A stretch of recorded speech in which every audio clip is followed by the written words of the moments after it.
I sort of hate to start with a cheap reference like this, but quite honestly, this show fills me to the fucking brim with determination. I'm I Won't Use a Number, and today we're looking at Snow White with the red hair. すいません。この衛兵団のキキさんか光秀さんに面会を。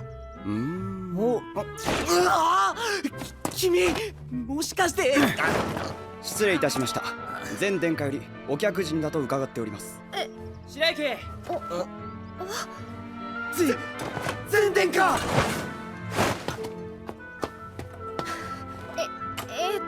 何してるの？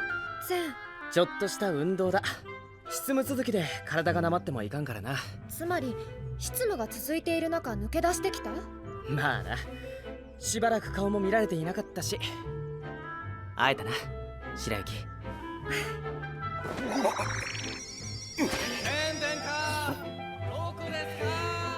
ここに来たってことは何か用だよな、白雪。あ、うん。街の外に出るときは声をかけろって言ったでしょ。だから。よし、行こう。すぐ行こう。おい、お前たち。光秀にはうまく言っておいてくれ。はい。あ、失礼します。Shirayuki, that would be Japanese for Snow White, is an herbalist making a modest living in the kingdom of Tonburn. The prince of this kingdom notices her beautiful bright red hair and tries to take her for a concubine. Super classy and romantic move that. So she decides to get the hell out of there and flees. On her way to the neighboring kingdom of Clarinus, she just so happens to come across the prince, or rather, a prince of that kingdom. Not that she knows it at the time, but it's revealed by the end of the first episode, so shut up about spoilers. Some dramatic things happen, and Shirayuki sets out to forge her own path, with her herbalist skills in Clarinus. Aside from Shirayuki's name, there's really only a handful of references to Snow White, and they're all in the very first episode. Beyond that, it is very much its own thing. Maybe the name was chosen to set up expectations, then defy them, or the author of the manga just really liked Snow White and wanted to pay homage.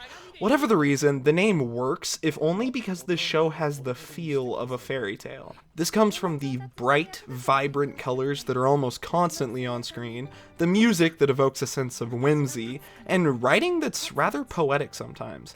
Also the setting, which is a medieval fantasy world that doesn't have any strange creatures or magic, at least as far as I've seen. What I mean is castles and kingdoms without any of that pesky real-world history stuff involved. Each episode finds the characters dealing with some sort of issue, usually related either to Shirayuki's progress as an herbalist or something Zen has to deal with as a prince. These situations can range from investigating why Zen stops receiving letters from a fort that he's particularly fond of, to political intrigue, to Shirayuki taking a test to advance in her career as an herbalist. Also, it's a rather rare show in that it isn't action-focused, but there are still excellent action scenes when the story calls for it. This is the same studio, Bones, that put out Fullmetal Alchemist and Soul Eater, so I guess that isn't quite too much of a surprise. The point is, what's happening in the show can be rather varied, but it's always focused on the characters. Those characters and their relationships with each other are the strongest point of this show. We have Prince Zen, who is constantly shirking his desk-based duties but has a good heart, his wisecracking knight servant people Kiki and Mitsuhide, and of course Shirayuki herself.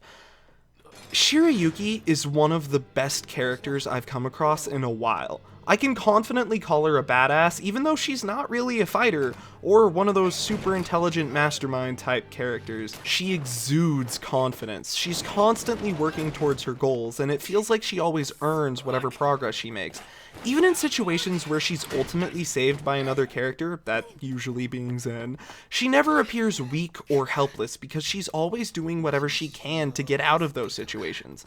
And she helps Zen just as often as he helps her. That's not to say that the other characters aren't great too. There are more characters than I mentioned that get introduced as the story goes on, and even though I described those few in a single sentence, they're all far more complex than that gives them credit for. Who each of them are and what motivates them becomes very clear as the story goes on, and the events of the story cause all of them to grow in believable ways. That growth develops relationships, romantic or otherwise, between the characters, and it all feels very natural. And because the characters are all so strong, when the drama gets ramped up and something serious is going on, it's easy to emotionally invest yourself into the events. There are a handful of dark moments, but the majority of the show has a feel of lightheartedness, bringing a healthy amount of romance and a bit of comedy. Snow White with the Red Hair has 12 episodes in its first season, an OVA, and a second season that's airing now. If you're at all interested in the show based on what I said, you should give it 5 or 6 episodes to decide if you like it enough to stick with it. And if it means anything, this is one of my more recent personal favorites, so take that for what you will.